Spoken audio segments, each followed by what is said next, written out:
चलिए आगे बढ़ेंगे और सीधा रुख करेंगे जहां दिल्ली मुख्यमंत्री रेखा गुप्ता प्रेस कॉन्फ्रेंस कर रही है।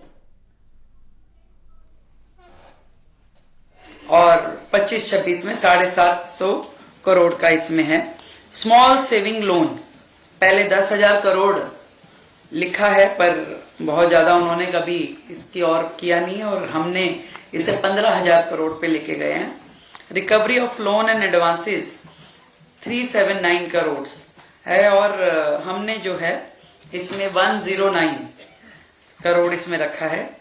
सेंट्रली स्पॉन्सर्ड स्कीम जो पहले 3,223 करोड़ थी, हमने 4,127 करोड़ पे इसको लेके आए हैं, जिसमें कि 28% इजाफा है। तो हम तो केंद्र सरकार की हर योजना जो दिल्ली में लागू होती है उन सबको अपने यहाँ लेके आएंगे और एटमोस्ट उसका यूटिलाइजेशन करेंगे। Normal central assistance and other central grant from government of India जो कि 968 करोड़ था, उसको भी हम अपने एटमोस्ट लेवल पे लेके जाएंगे। और इस तरीके से अलग अलग सारे इसमें है। मैं मेन चीज आप लोगों को थोड़ा सा इसमें बताती हूँ। अलग अलग सेक्टर वाइज जो हमने अपने पूरे बजट में खर्च का प्रावधान किया है और पहले की सरकारों से थोड़ा कंपैरिजन आपके ध्यान में आएगा। जो एजुकेशन सेक्टर रहा उसमें 24-25 में जो खर्च किया गया, जो 76,000 करोड़ जो टोटल बजट का हिस्सा हम माने, तो उसमें हिस्सा बनता था 21.5 और 16,396 करोड़ खर्च हुआ, जिसे हम अपने बजट में 19,291 करोड़ पे लेके गए हैं। और इसमें हमने 17% का इजाफा एजुकेशन सेक्टर में किया है और ऐसे ही हेल्थ में हमने 48% का इजाफा अपने खर्च में किया है। Transport sector including road and bridges 73% more than last year, यानी कि पिछली सरकार में 7,770 करोड़ था, पूरे बजट का 9.8 था शेयर, और हमने उसे 12,952 करोड़ जो कि पूरे बजट का 12.95 शेयर है। इसमें 73% का इजाफा इस सेक्टर में है। हाउसिंग एंड अर्बन डेवलपमेंट में 9% का इजाफा है। Water supply and sanitation sector में 25% का इजाफा ऑन पेपर दिखेगा, और परंतु इसमें अगर हम रियल टर्म्स में जाएंगे तो उन्होंने बजट तो क्रिएट किया था 7,195 का, पर खर्च जो किया वो 4,200 करोड़ से भी कम का किया। तो that way we are on the double side. हमने पिछली सरकार के मुकाबले वाटर सप्लाई और सैनिटेशन सेक्टर में डबल बजट 9,000 का बजट जो है अपने प्रावधान किया है। Social welfare and social security sector में उसमें भी 58% का इजाफा है, यानी कि पिछली सरकार ने 6,694 करोड़ किया और हमने किया 10,597 करोड़। पावर और एनर्जी सेक्टर में भी इसी तरीके से पहले जो था उसमें 14% का इजाफा है। Agriculture and rural development and I&FC यानी इरिगेशन एंड फ्लड, उसमें 32% का एक्स्ट्रा हमने इसमें अपने लिए रखी हैं योजनाओं में। और रीपेमेंट ऑफ लोन उसमें पहले 4,914 करोड़ था, हमने 4,642 करोड़ का रखा है। इस तरीके से अलग अलग सारा है। रेवेन्यू सरप्लस जो पिछली सरकार में था वो 3,231 करोड़ का था, और आपको खुशी होगी जान के कि 25-26 में रेवेन्यू सरप्लस 9,661 करोड़ है, जो कि लगभग 200% ज्यादा है। तो इस तरीके से आप देख पा रहे हैं कि ये जो सरकार है डबल इंजन की सरकार, इसका काम करने का एक अपना द्रुत गति से दिल्ली में विकास होगा। और मैं समझती हूं कि दिल्ली की जनता का हर वर्ग इससे लाभान्वित होगा। और हमारा एक ही लक्ष्य है, हमने जो संकल्प किए हैं दिल्ली के निमित्त वो तो हमें पूरे करने ही हैं, परंतु दिल्ली का इंफ्रास्ट्रक्चर, अगर मैं अपने इस बजट को इंफ्रास्ट्रक्चर से जोड़ूं, जो मैंने 10 पॉइंट अपने बोले, मेरे वो पेपर भी दे दो, ये वाला, तो ये सर ये, हाँ ये वाला है ना, हाँ, 10 पॉइंट हमने जो लिए, इंफ्रास्ट्रक्चर डेवलपमेंट जो पहला था, क्योंकि सबसे बेस वही है। अगर किसी भी, देखिए, देश के लिए इंफ्रास्ट्रक्चर में जो भी आप पैसा डालते हैं वो कल को आपको 2 गुना ज्यादा होकर के आपको आय के साथ जुड़ता है। तो इंफ्रास्ट्रक्चर डेवलपमेंट में हमने कैपिटल एक्सपेंडिचर को डबल किया है। तो इसका लाभ हमें डबल इंजन की सरकार के नाते भी मिलेगा। कुछ योजनाएं स्टेट से और कुछ नेशनल से हम करेंगे। उसमें हमें सेंट्रल रोड फंड है और बाकी चीजों से, अमृत योजना में, हर जगह से हम कोशिश करके उसको जोड़ेंगे दिल्ली को। सेकंड जो मैंने लिया focus area, business and investments, क्योंकि देखिए किसी भी व्यापार की प्रगति के साथ, उद्योग की प्रगति के साथ ही राज्य की प्रगति है। तो ग्लोबल इन्वेस्टमेंट समिट जो आज तक दिल्ली के इतिहास में कभी नहीं हुई, उसको हमने करना है। न्यू इंडस्ट्रियल पॉलिसी और न्यू वेयर हाउस पॉलिसी, ये स्पेशली हमें लेकर के आनी है। और ट्रेडर्स वेलफेयर बोर्ड जो हमने बनाने की घोषणा की है, क्योंकि व्यापारी अपनी समस्याएं कहाँ कहे, ऐसा कोई प्लेटफॉर्म नहीं था जिसपे व्यापारी अपनी बात कह सके और हम सारे इंडस्ट्रियल एरिया या ट्रेड एरियाज को डेवलप कर सके।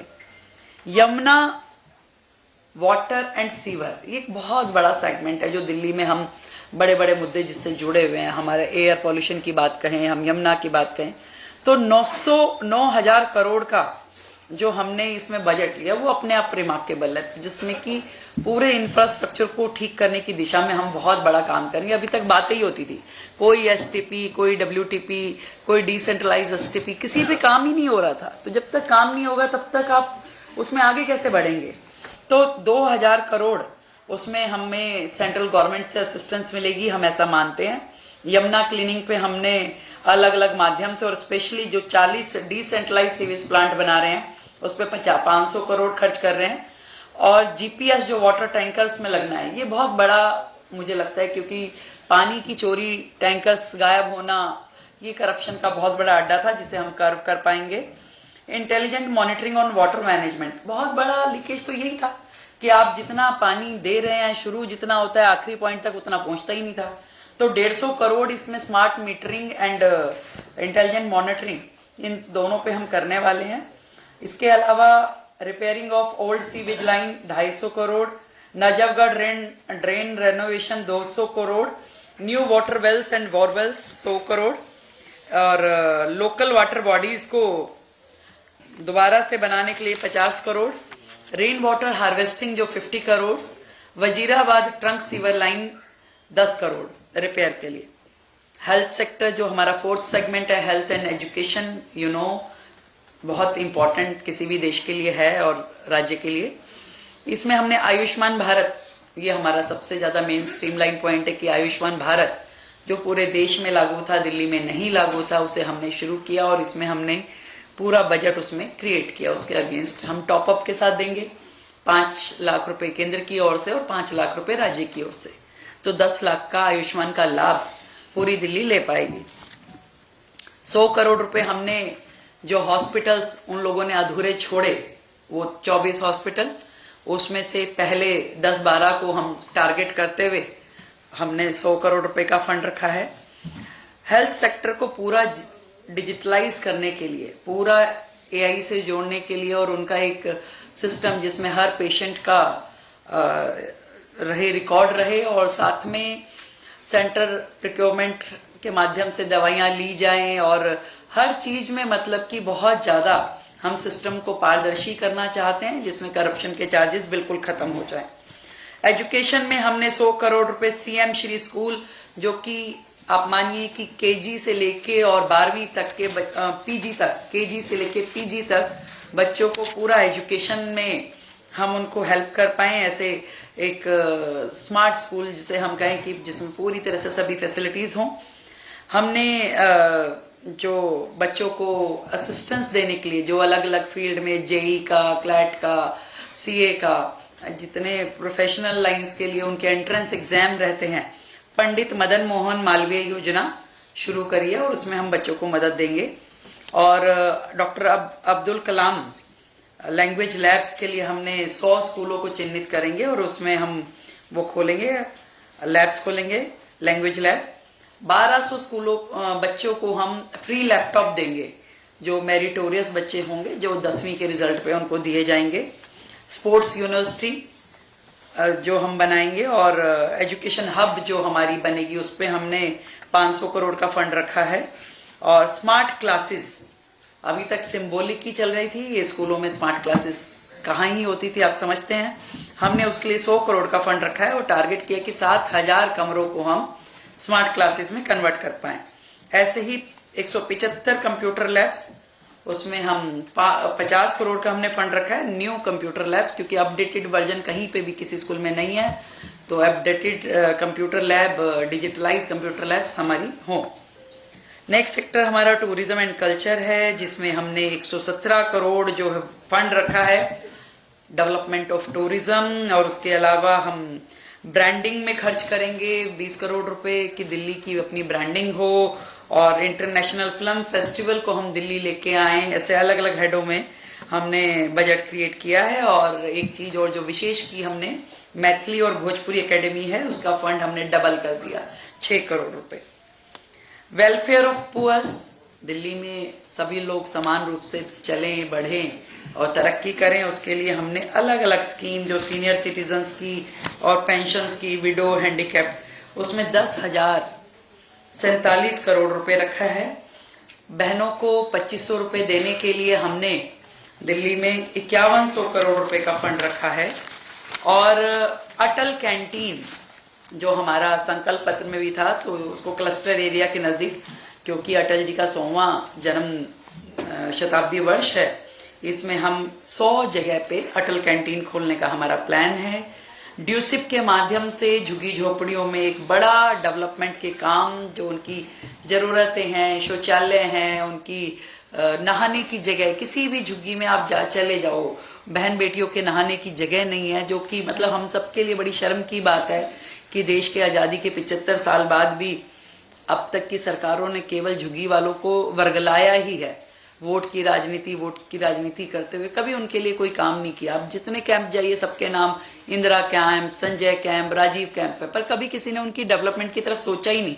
यही काम आम आदमी पार्टी की सरकार ने भी किया। हमने 696 करोड़ रुपए इस मद में हमने रखे हैं जो झुग्गियों में काम करेंगे। और ऐसे ही BR अम्बेडकर स्टिपेंड स्कीम के तहत हम 1000 बच्चों को स्कॉलरशिप देंगे। और ग्रामीण बोर्ड बनाया है, ग्रामीण बोर्ड में हमने 1157 करोड़ रुपए रखे हैं।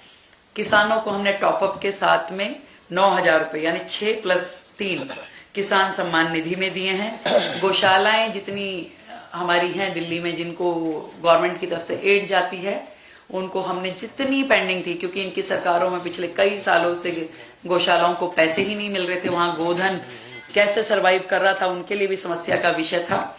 तो उनका पूरा पेंडिंग अमाउंट 24 करोड़ के करीब है, वो दे देंगे। और नई एक मॉडल गौशाला 40 करोड़ की लागत से वो बनाएंगे, और नई गौशालाओं को भी हम इन्वाइट करेंगे PPP में, समाज को इन्वाइट करके। और गर्भवती बहनों के लिए 21,000 पर बहन, उसमें हमने 210 करोड़ रुपए का फंड क्रिएट किया है। और 50,000 एडिशनल कैमरास दिल्ली में, उसके लिए हमने रखा है। और बहनों की सुरक्षा के लिए हमने दिल्ली में डार्क स्पॉट्स को कर्व करना, पिंक PCR, इस तरह के हम स्टेप्स लेंगे। और वन स्टॉप सेंटर जो महिलाओं की सुरक्षा और उनकी मदद के लिए है, उनको स्ट्रेंथन करेंगे। Public transport, public electric bus से हमारा टारगेट है कि 2026 के एंड तक हम 100% जितनी हमारी रिक्वायरमेंट है दिल्ली में बसेस की, हम उसको इलेक्ट्रिक EV पे ले जाएंगे। सभी व्हीकल इलेक्ट्रिकल व्हीकल होंगे सरकारी। और इरिगेशन एंड फ्लड में हमने अगेन 603 करोड़ का फंड रखा है, क्योंकि लगभग यमुना की सफाई इसी माध्यम से ही चीजें चलने वाली हैं। तो जितने बड़े ड्रेन्स हैं वो अगर यमुना में एज इट इज गिरते रहेंगे तो सफाई का कोई मतलब नहीं रहेगा। तो उनका रीमोल्डिंग, उनका ड्रेन का कंस्ट्रक्शन, उनमें डीसिल्टिंग, मॉडर्नाइज मशीनरी लाना, जो भी संभव हमने इसमें करना है, तो यमुना सफाई को इससे हम जोड़ सकते हैं। इसके अलावा power, green Delhi and sustainable development में मैं आपको बताना चाहूंगी कि पावर के हेड में हमने 3847 करोड़ रुपए रखे हैं। आपको मालूम है कि बहुत बड़ा हिस्सा इसमें सब्सिडी में ही चला जाता है।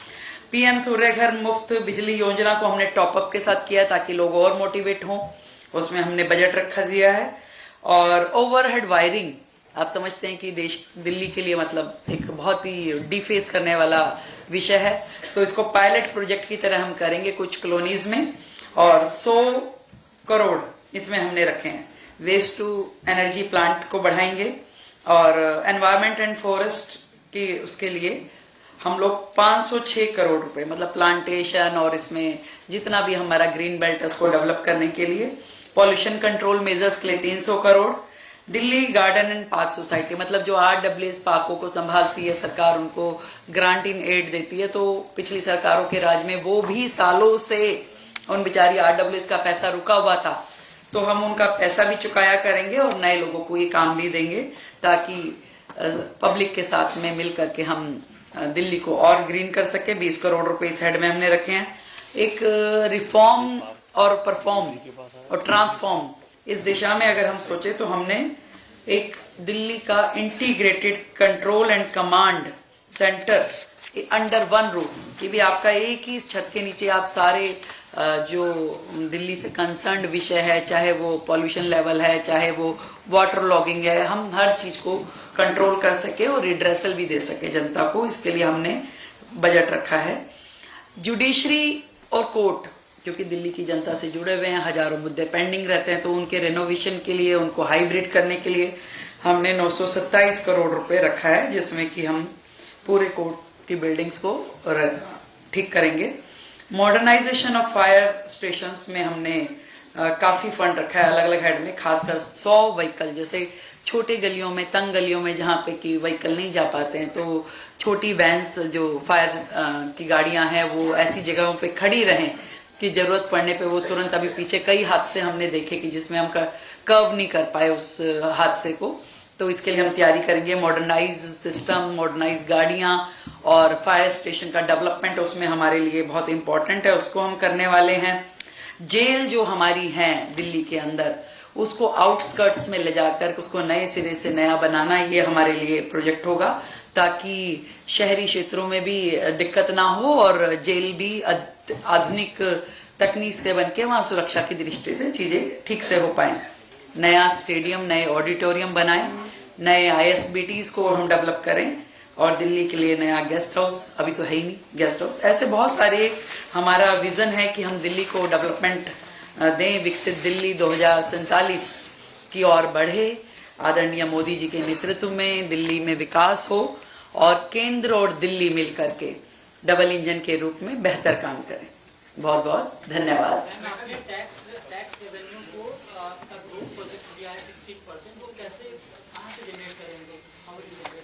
देखिए, इसमें सिस्टम को कर्व करना बहुत जरूरी है।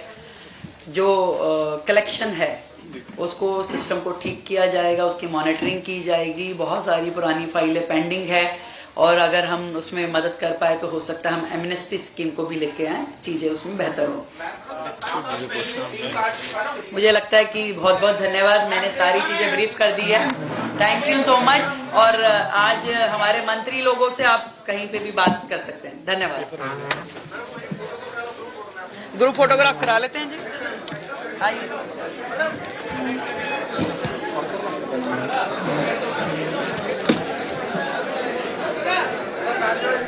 एक दो सवालों के जवाब। विकसित दिल्ली